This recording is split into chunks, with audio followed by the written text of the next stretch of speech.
అది కాదే, నాకు చాలా బాధగా ఉంది. కొట్టే మొహానికి ఫిల్టర్ యాడ్ చేసుకోవాల్సి వస్తుంది. ఆ పప్పిగాడు మళ్ళీ మన జోలికి వస్తున్నాడు. ఏంటంటే వాడి బాధ పెడిగ్రీ అయిపోయిందంట అనుకుంటా, అందుకే మన వెనక పడ్డాడు. నువ్వు ఉండవే బాబు. మొన్న క్రిస్మస్కి ఆ రియల్ ఎస్టేట్ వాళ్ళకి 4 days లీవ్ ఇచ్చారు. కనీసం నేమ్ బోర్డు లేని కంపెనీ కూడా మొన్న క్రిస్మస్ నుంచి స్టిల్లో ఇప్పటికీ లీవ్లోనే ఉన్నారు. అరే ఇందుకే ఆ కంపెనీ ఉందా, తీసేసారా? ఏ వేకెన్సీస్ ఉంటే వెళ్ళి జాయిన్ అవుతావా? ఇంకా ఆ కంపెనీ వాళ్ళు కూల్ రాకి కూల్. ఈసారి ఆ పప్పి గాడికి రోజులాగా పెడిగ్రీ కాదు, నా చికెన్ బోన్ లాంటి ఒక మాస్టర్ ప్లాన్ చెప్తాను. వెంటనే లీవ్ ఇచ్చేలా చేస్తాను. ఓకే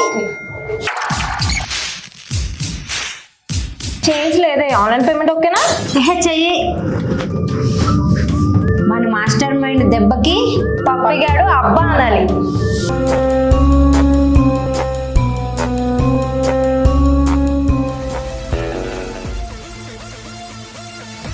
అరే ఆగం, స్పెషల్ ట్రాన్స్పోర్ట్ వేశారంట, త్వరగా బుక్ చేయి, లేదంటే అవి కూడా దొబ్బుతాయి.